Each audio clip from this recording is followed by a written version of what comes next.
Emily and I get to host this on occasion, which is super fun because we've had a chance to work together for a bunch of years. Never actually in a job, but on different startup projects for sure. So it's just Emily and I are co-hosts in the great experience, Eugenio. So thanks for making some time to hang out with us. I appreciate that. Of course, yeah. Thank you for having me. It's great to be here. Oh, it's super fun. Like I commented on commented on LinkedIn yesterday. I'm like, there's a backstory here that founders should know. So I would love to get have you give us just a little bit of your backstory. I know kind of pre-Microsoft and a little bit of history, and then we'll bounce to the start of your founder story as the next step from there. How's that? Yeah, that sounds great. Well, I'm old, so it's a long story. My story. I'm gonna you on that one. my story starts like many decades ago. I was born and raised in South America. I'm from Argentina originally. I'm an engineer by training, and so my background was in electrical engineering. And although I always wanted to be a railway engineer, but hey, my dad talked some sense into me and says, like, do you see a lot of railways around us? So maybe you should consider doing something else. And so I ended up with electrical engineering, but that led me to computers and software. So I'm a software engineer by accident. And just after finishing school, I started like my company with a very good friend of mine, and that was terrible because I thought of myself as being a good engineer, but I was a terrible businessman, and I didn't know anything about how to build companies. And it took me a while to kind of like get the grasp of that. The long story short is that I joined Microsoft in 2000, just after the Y2K, if you remember that. Yep. In our history line. And so I joined Microsoft Argentina, that is, in 2000. A couple of years later, there was an opportunity for me to join the product team in Microsoft, and that required me to move to the other side of the world. And so I moved from Argentina to Washington State, and I thought it would be for a couple of years, but here you are still.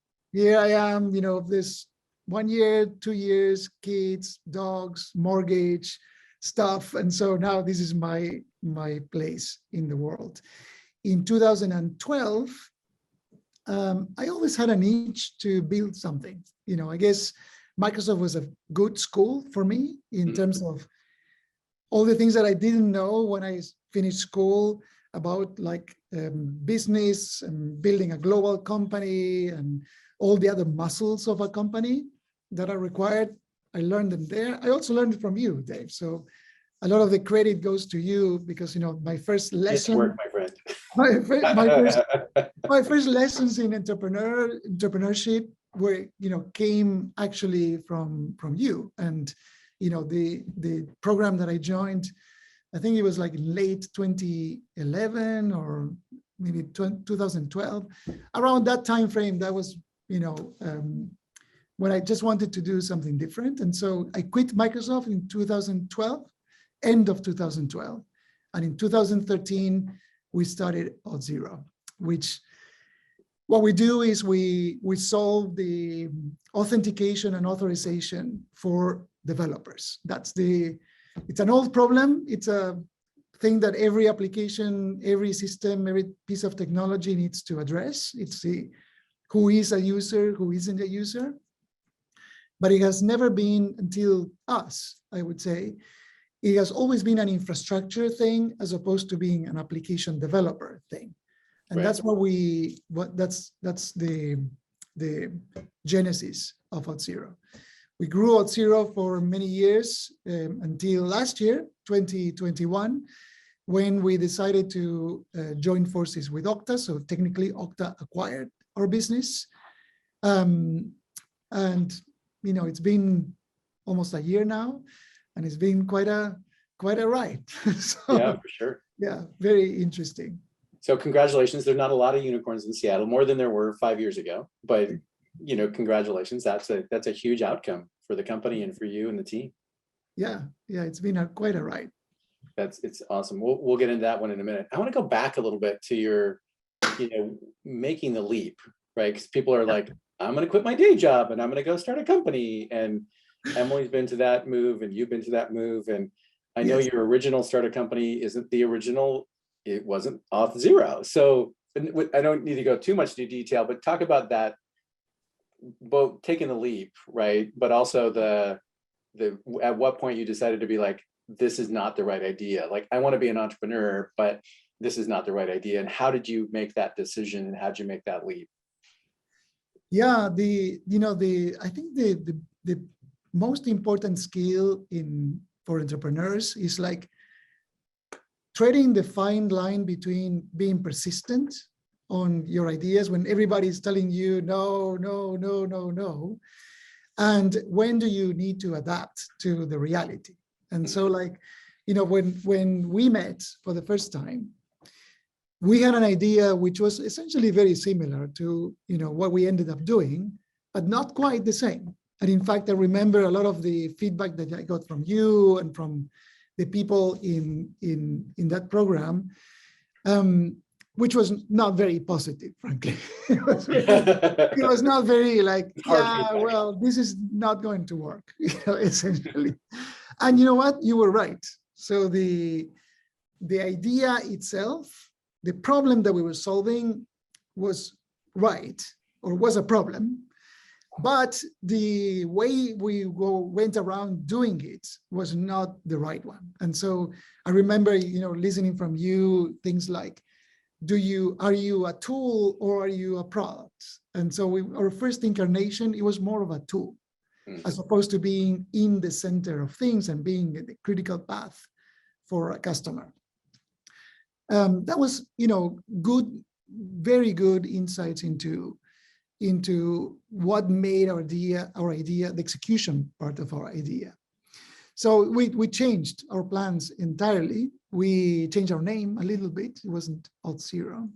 It was worse than Auth0. Well, you weren't a marketer either. So I'm not a marketer. Honest.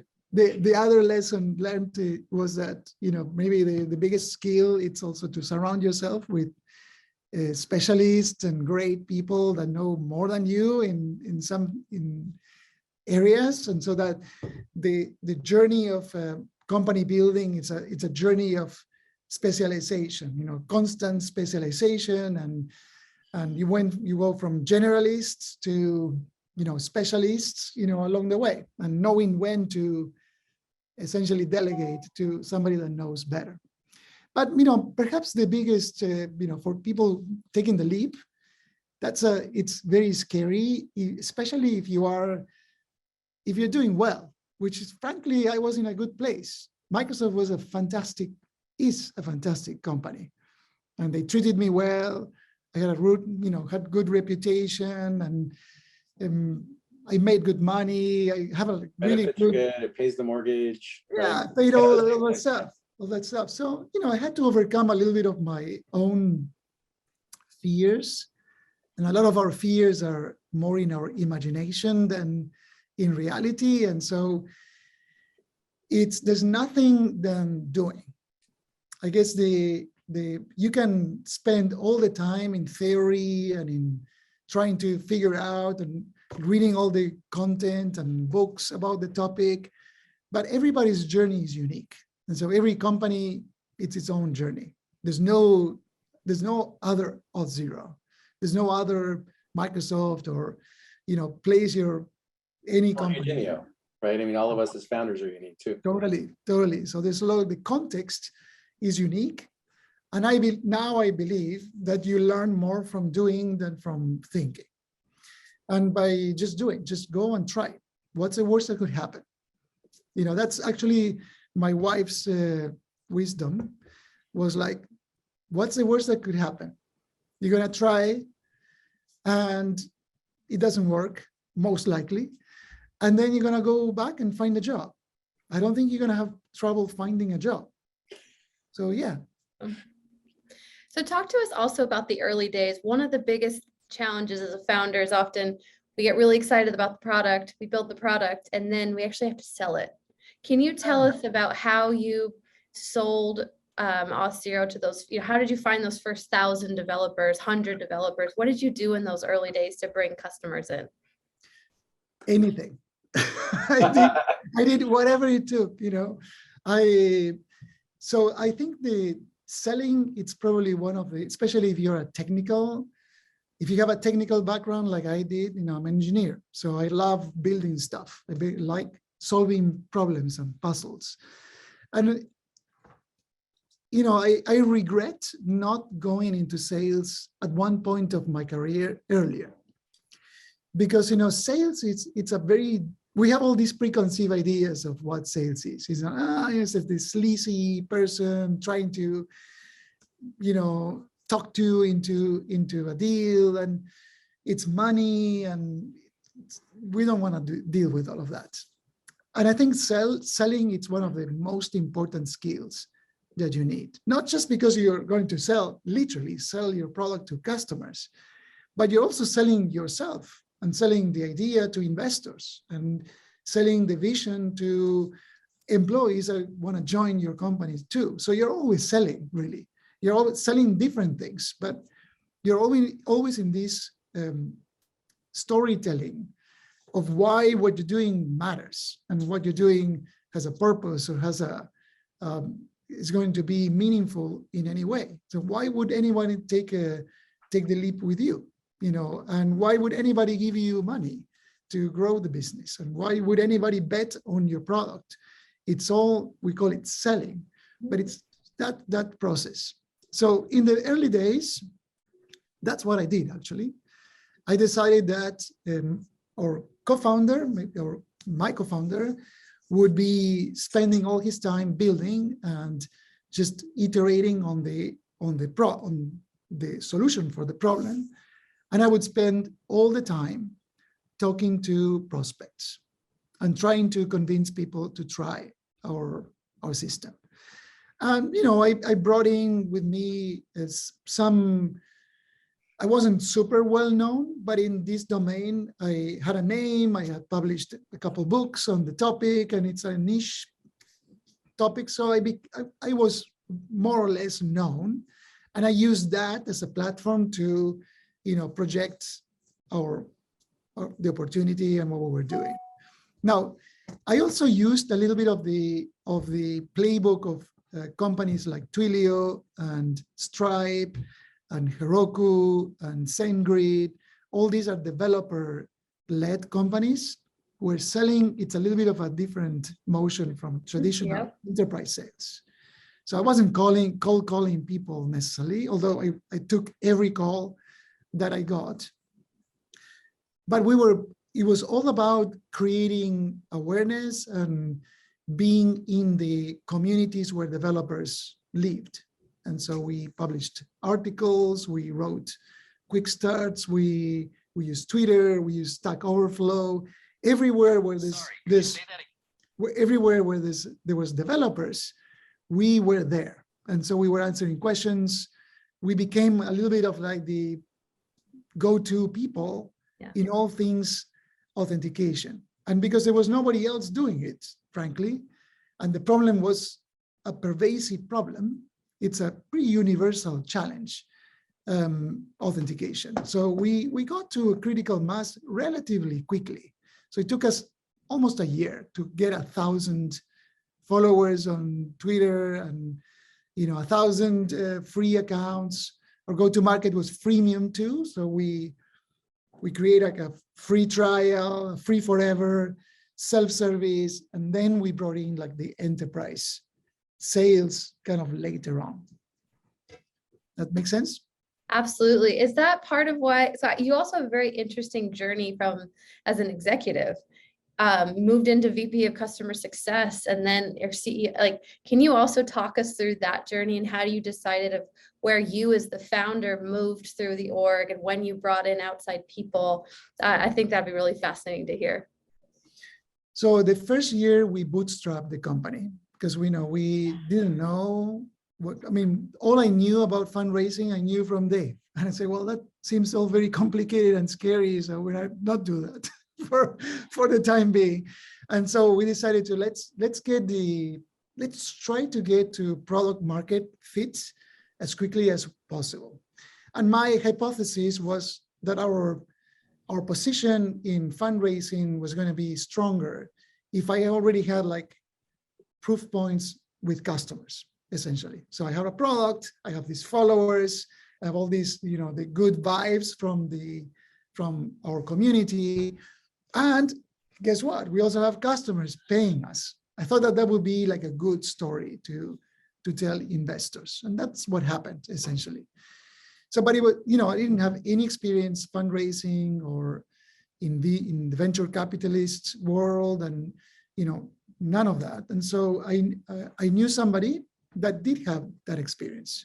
And I said, well, join us and help us build this thing. And, you know, we figured that a good way of doing that is to make him the CEO of the organization.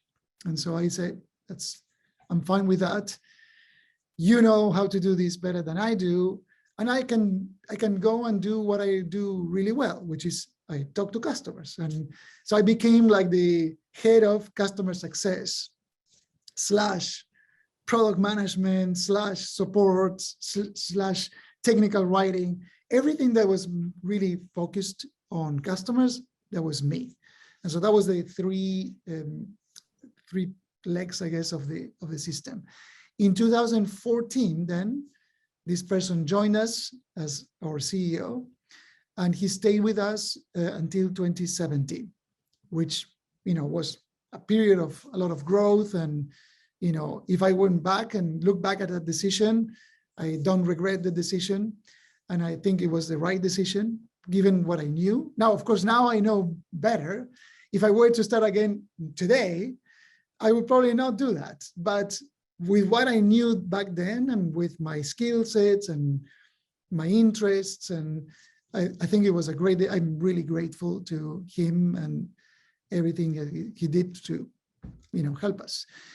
But, you know, building a company is not just fundraising, and it's not just thinking of an exit or thinking of, I didn't like particularly thinking of exiting as a goal in itself. And so, you know, we made a change on our board, and by then we had like 3 rounds of fundraise, and we had a board and like a more sophisticated governance in place. And so we decided to make some changes, and I came back as the CEO of the company. And by then I changed my perspective of what being the CEO was.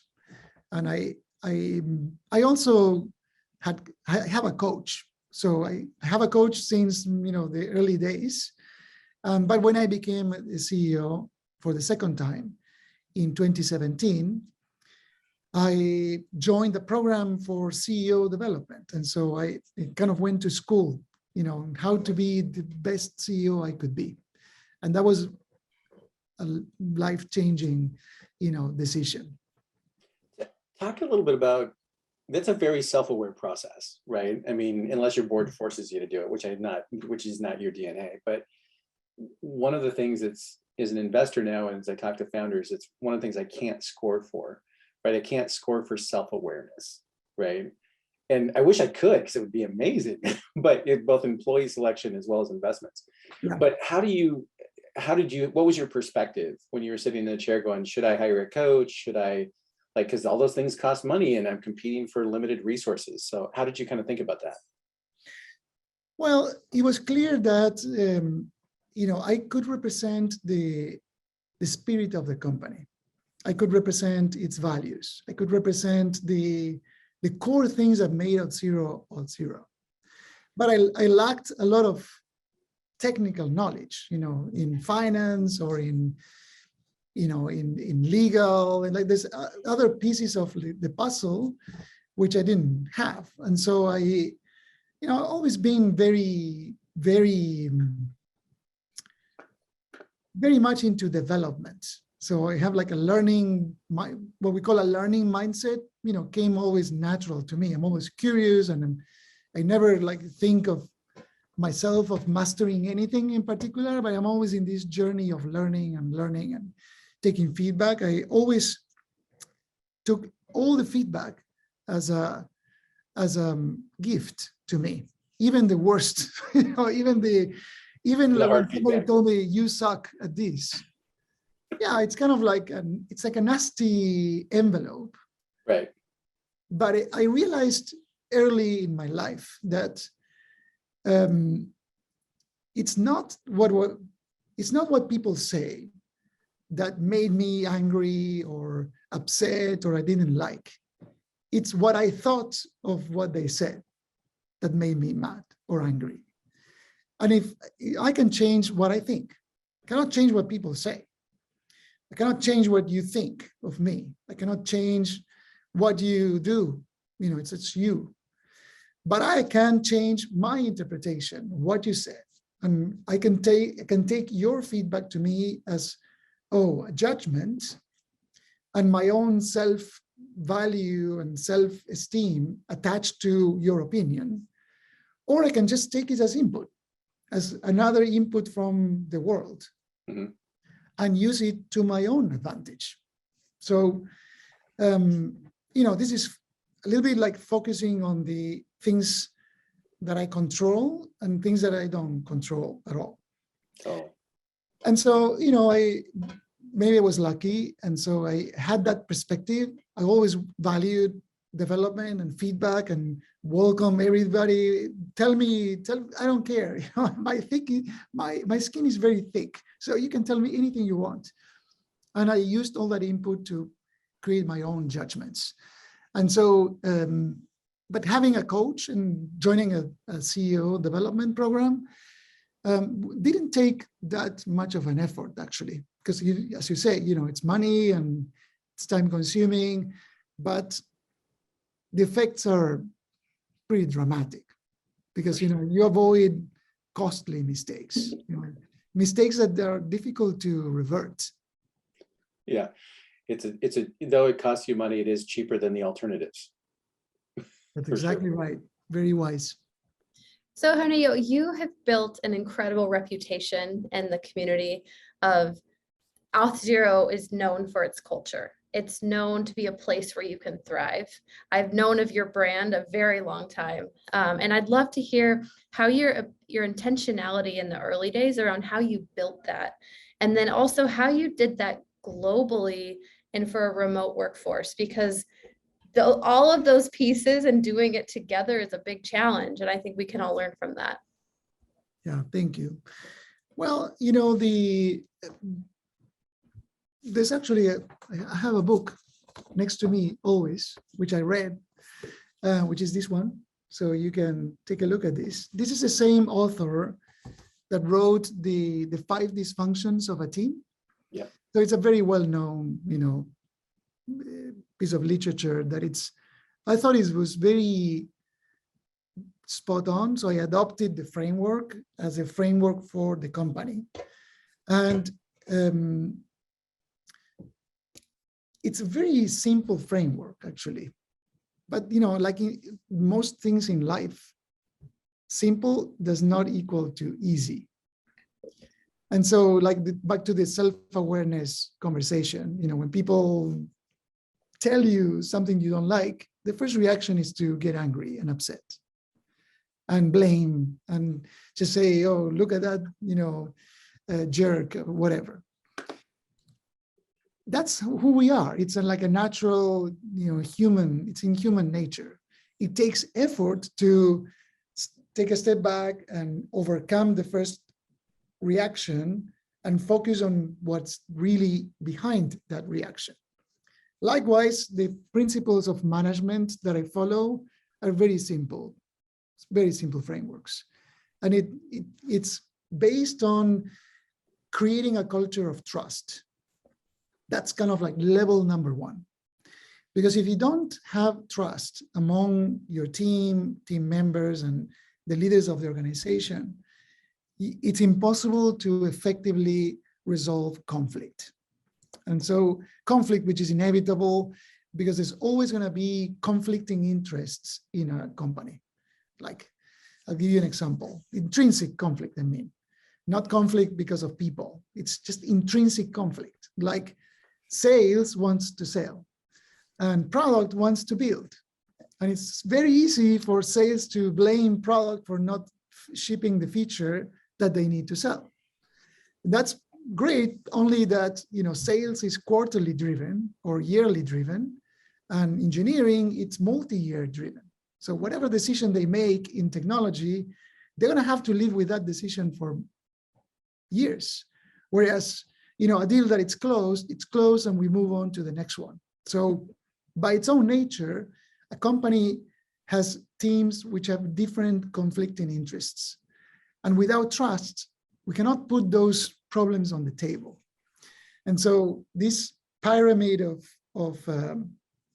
this framework that I'm using, trust, conflict, commitment, accountability, and results, which is the hierarchy, it's all based on trust. So a lot of my effort has not been on results, which is what people want, but all the levels beneath that. The first one being trust. I'm building a company where mistakes are kind of encouraged, so to say, because, you know, you learn by doing. And guess what? Sometimes you do and you make mistakes, but then you correct, and then you do, that's information. Mistakes are information for you to be better. And mistakes are okay. There's no really, the sales team and the engineering team, we are a team that there's no win for sales without product. And there's no win for product without sales. You can have the best product in the world that nobody knows about. It doesn't matter. You can have the best sales team in the world with a bad product. You can only go that far.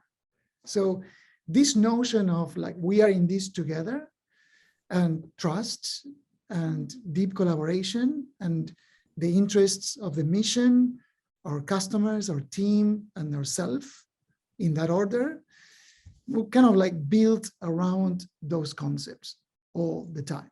And so we hire around those things. So it's a place where people can be authentic and can be, they don't need to second guess others, which is an enormous drain of energy. You know, like what we call politics. It's, I don't despise politics. I think politics understood as the interest in putting forward an agenda and an interest, it's okay, is when we turn that into like a negative, you know, factions and people fighting between each other, is when you lose all the effectiveness and all the energy in the company. So frankly, a lot of my work, it's that. It's creating that environment where those things can happen. Is not necessarily telling what to do to people. Because, you know, I don't know. I hire them to tell me what needs to be done. Yeah, absolutely.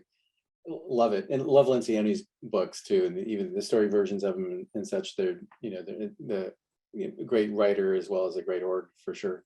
So you've been kind of global from the start. It's been your perspective. Yes. A lot of companies now, or a lot of startups who are on this call, are thinking about, who do I hire now globally versus how did you do that from a practical practical standpoint and thinking about it? And then how do you manage that as a distributed org?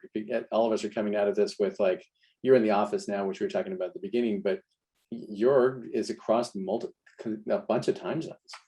Yes. So I could tell you today, could say, yeah, I was a visionary and I knew that the world was going to be all remote, but that's not true.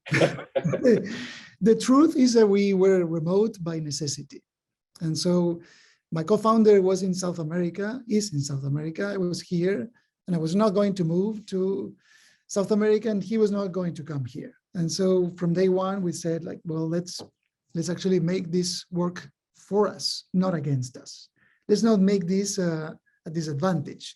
How can we make being remote an advantage to us? And the biggest advantage was twofold. One is the competition for talent.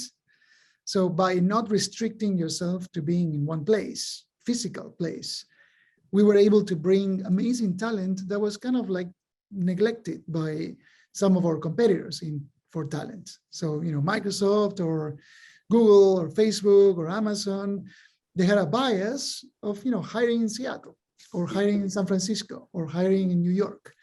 And we hired in Minnesota and in Louisiana and in Idaho, anywhere we would find great people with ambitions and talent and whatnot. The other advantage of doing that from day one is that it put us closer to our customers. And so, we had an engineer in Spain or an engineer or a technical writer in London, because that's where we found them, and we recruited them. But now we had somebody there who could represent the interests, the constraints, the realities of that region.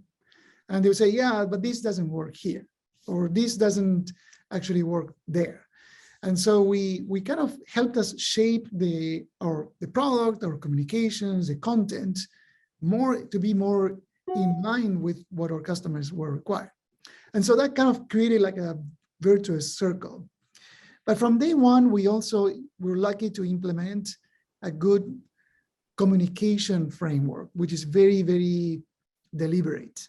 So it's not that we jump on Zoom because we don't have any other option. So we have like this full spectrum of communication systems that we use for different purposes, and we upgrade from one to another when it's required.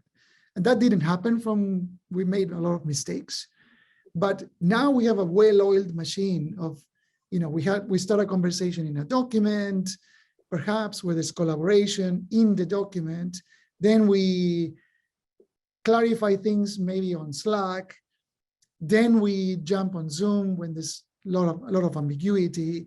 And guess what? Every quarter or every month, when we could, we all met in one room, because there was no full replacement for being in person. Right. Unfortunately, these 2 last years was different situation, and we kind of had to stretch our muscles in using other tools. But we're pretty good in knowing when to communicate in which way. And a side effect of being remote, it's a culture of written communication, which I think it's actually it's kind of like a lost skill in a way. I became a better writer by being here, because I have to be concise and I have to think there's the advantage of you seeing me. And so you cannot see me smiling or like doubting. All of that needs to be captured in a document. And that requires like a better writing skills. But a writing culture gives you an advantage of a history. So anybody that joins the company later, they missed all the conversations we had in the hallway necessarily, but they don't miss all the documents that we wrote. Right. And all the decisions that we made, and the history behind a decision that today might seem like silly, but there was a reason why we made a decision 3 years ago. And that traceability gives us an ability to onboard people faster in some cases, because the culture in a way is kind of codified in those documents. You can read about them, which was very, very intentional. And we never dismissed the personal connection, completely. And so we made an effort also to lead by example. So if an engineering team is remote, the leadership team is also remote. So it's not like, oh, you are an exception in the company. You're a second-class citizen. Right? Like you are like an afterthought. Right. Everybody from the senior leadership team to everybody else, all functions, they all play with the same rules. And so, on all hands today, we still do all hands every quarter or every month. And we have 2. We do one in the morning and one in the afternoon. And we don't do it when it's Saturday morning in Australia. Right. Yeah, it's to your point, not being a second-class citizen is really important. And if you only do it in one time zone, there's always second-class citizens, right? You send the message that, yeah, we are remote, but, I live in Pacific Standard Time. Right. So all hands will happen in Pacific Standard Time. Right. Well, no. So one of the things that I'm like, founder journeys are long. You've been building this for a while, and something that we have to do as executives, as founders, is we constantly have to be leveling up as we're building the existing rocket ship. So Yep. you spoke to a couple of ways you're doing that. You clearly are an avid reader. You're very curious. You've gotten a coach. You've done training. How else have you, from your early days to today, how have you continued to level up your mindset and build that muscle for your other team so they can keep leveling up as the company scales? Yeah. So for myself, it's all about like keeping that learning mindset. And, as you said, I just love it. So I like reading everything. I like learning, and, I'm not afraid to, I know that I don't know all the answers. I'm also very aware of my strengths and my weaknesses. And I figured out also a long time ago that you can be okay with your, mitigating your weaknesses, but you can be great by doubling down on your strengths. And so I focus on my strengths, and the things that I don't like doing, that I know I'm not good doing, I'm just good enough to be competent and to know how to have an intelligent conversation. But then I delegate to somebody who loves doing that, who is really good at doing that, and who can do it much better than I do. And so, finance, I will mention all the things that I'm okay, but that's not my strength. Finance and legal and kind of like sales operations and details, that's not me. So for that, I bring the right leaders there. Companies that are fortunate to grow, significantly in short period of time, typically outgrow people, because it's not that people cannot grow and become great, but typically, for the most part, people cannot grow at the same pace. And so your company grows like this, and your executives will grow, but will not follow the same trajectory. That's fine. That's okay. It's a mistake to assume that all your executives will stay with you for the entire journey. That's very unlikely. If you get one to stay, you're very lucky. Now, your company might not grow dramatically, so that's fine. In that case, the company tracks together with the executive. But your role as a CEO of the company, it's like looking like 2 years in front of you, capabilities that you will need in the future. And there's no shame, and there's nothing wrong, and there's nothing bad with somebody that is no longer the right fit for what the company needs. And so there's like multiple changes that you need to enact. And one is you bring somebody else that has the expertise on top of that person, or you coach that person and try to bring that person up to speed, or you just replace. You just need, that person will never find its way there, and they need to move and go somewhere else. Yeah, we think of technical debt, but I don't think we always think of organizational debt. And to your point, for you as a CEO to watch that journey of changing from out of CEO and then back to CEO is, I think, a good message for other founders to say, listen, you always have to be learning, right? Because people are like, well, is the board going to replace me, or are the investors going to replace me? The answer is, if you're learning at the same pace the organization is learning at, the answer is the odds of that are pretty low. Yeah. If you're part of the organizational debt, it's probably part of the change that you have to have, like technical debt, right? So, and every organization has it. So, yeah, I love it. I'm going to put a note here just to everyone. So I'm going to open up for questions here in a minute too. But when we look back, there's times, Eugenio, that we're like, there's a little bit of revisionist history. There's a little bit of those things, but give us a little insight into like, God, there were some scary moments too, because all of us as founders have lived in the we thought the tide all the way went out, and then we discovered we were actually standing in a desert, and there was never going to be a tide at all. But give us a little bit of that insight as well. Oh, so many. The journey of company building. It's I read somewhere else. I think it was from Ben Horowitz's book, which is also great. About hard things. The Hard Things About Hard Things, which is a great read, by the way. But one sentence that I remember is these two emotions, in early stage companies. It's, you're like euphoria, and you're like winner, and terror. There's like nothing in between. So there's so many of those, and it's the first big customer churn. The customer that tells you, look, we're not going to renew with you, and we're going to go somewhere else. It's the big company that decides to go into your space. That's also could be scary, and I have a lot of opinions on competition in particular. For a service like ours, like an outage, which we have many, it's like terrible, and it's like it feels like you're done. And it's big scary moments.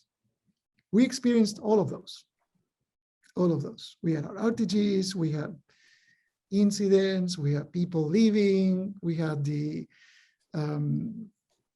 competitors going into our space and thinking like, well, now it's over. Fundraising that didn't happen, and so you have everything planned, and you have a term sheet, and the world goes into a global pandemic, and then they change their mind, say, sorry, we're not going to give you the money. You're not funded. And that happened too. so those many situations. But hey, it's like everything, like what I was telling before. Or like Nietzsche wrote, if it doesn't kill you, it will make you stronger. That's for sure.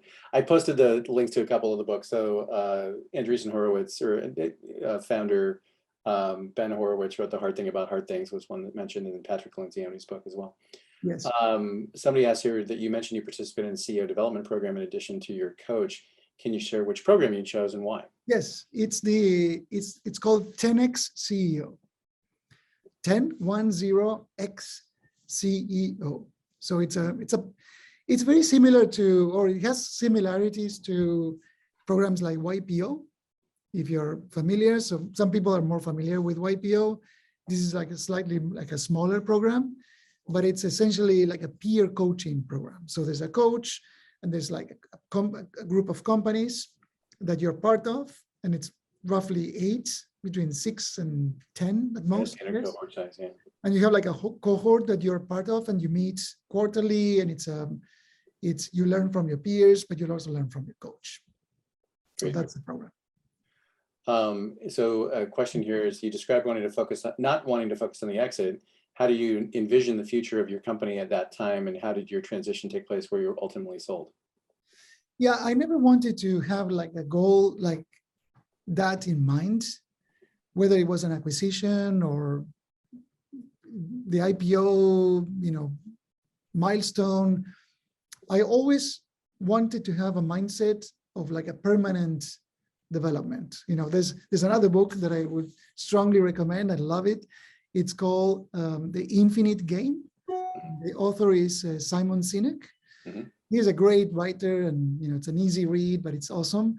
And I like this concept of finite games and infinite games. And so finite games, which is soccer or chess, the rules are defined. There's 2 teams or 2 parties or more parties. There's clear winners and losers. And that's not a business. Even though we use the language of finite games in business, a business is not a finite game. An infinite game, just as a contrast, is a game in which the goal is to stay in the game and continue to play forever. And I think that's a very good analogy for what building a business is. So look, even today, first of all, Auth0's acquisition was not necessarily, I was not seeking it. We were not like looking for who is going to buy Auth0. We have many options, but I always built the company with a mindset and with an objective of always being in the game. And so hiring for that, and building for that, not thinking of optimizing it for a specific outcome. Because if you're trying to get acquired by somebody, then your options are reduced, I guess. Your chances of getting that are fewer than if you say, I'm going to build a great product that people will buy and will grow. That's your chances are still, it's still challenging, but your chances are higher of succeeding there. And look, even though the company was acquired, I'm still here, I'm still building. We're still building in a different context. The Auth0 as a company doesn't exist anymore. But I would argue that Okta, which is the company that bought Auth0, Okta doesn't exist anymore either, even though it's called Okta. Yep. And the company that we see is Okta. We are a big transformational component of the mission, the joint mission that we have. That includes the product, the team, the customers that we serve, et cetera, et cetera. But look, this is my own journey. I will caveat everything that I just said for the last 51 minutes by saying, like, this is the only company I built. One. Second, it's the only time I've been a serious, like a more serious CEO in my life. So it's like one data point. So take it with a grain of salt, okay? And I don't claim that my journey is going to be exactly yours or anybody in the audience.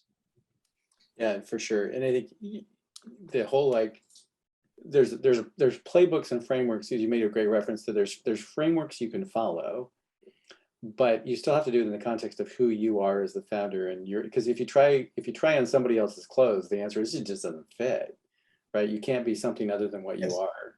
And it's one of the things I love about getting to hear your story now after having watched it from the sidelines. It's been super fun. So I had a chance the day that you raised. So give the audience a sense of how many rounds of funding did you raise total? So we did seed rounds, A, B, C, D, E, and F. Wow.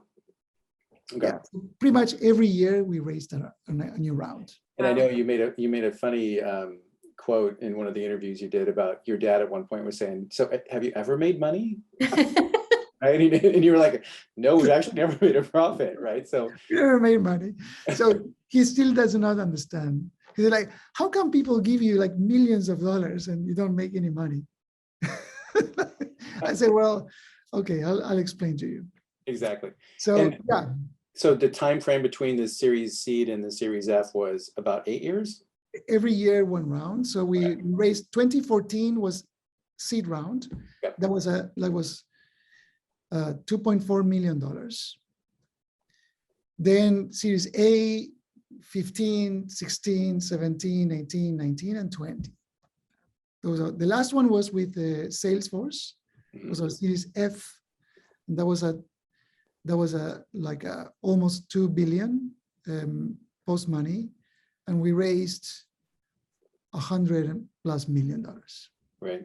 And it was meant to be like the last round before we were able to take the company public, but that did not happen.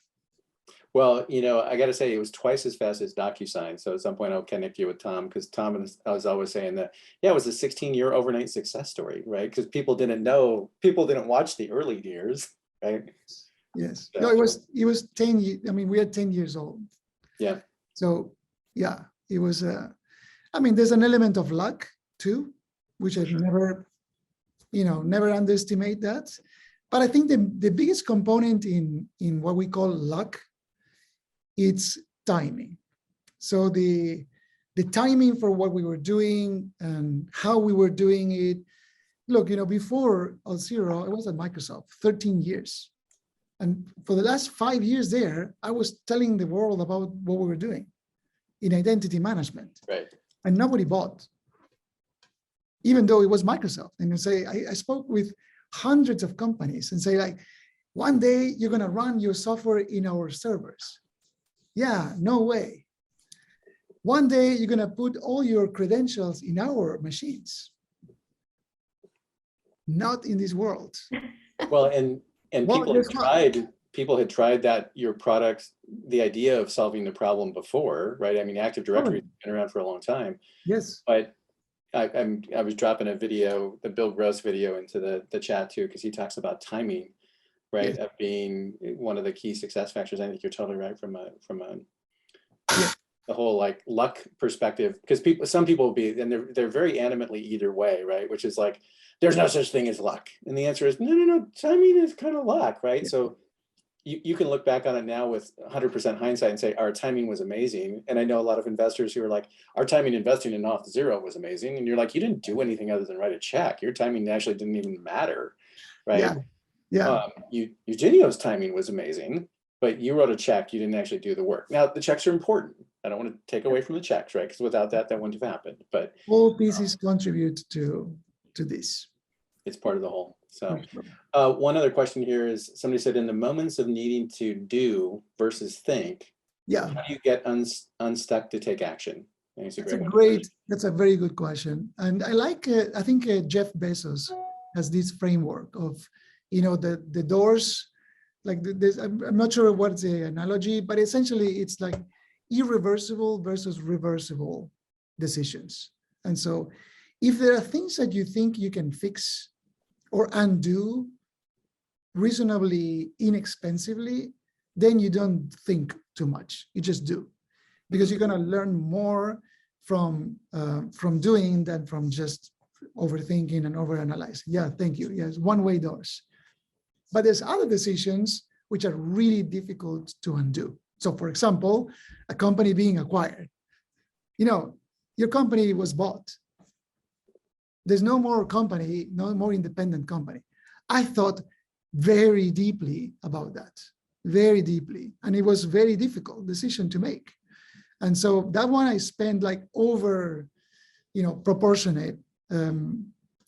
proportionally speaking, I spent like a lot of time on. Other things like, a feature or a product line or something, you're just better off like trying, experimenting, learning from the experiment, designing the experiment. That's very important too. How do you know that it works? How do you know that it has legs? Well, in thinking about that, it will inform you better on how you go around doing it as well. But I think that's a very good framework to use for decision making. Yeah, designing the experiments, especially in your early stage, right? For founders on the call, it's getting the 6 things they want to test out into 6 different things they can test, right? Because I think we as founders kind of smudge those things together and we see the future as if it exists today, right? Which you did, but you're like, yeah, but it was a whole bunch of littler things that we had to put in place as well. So I love that. Yeah.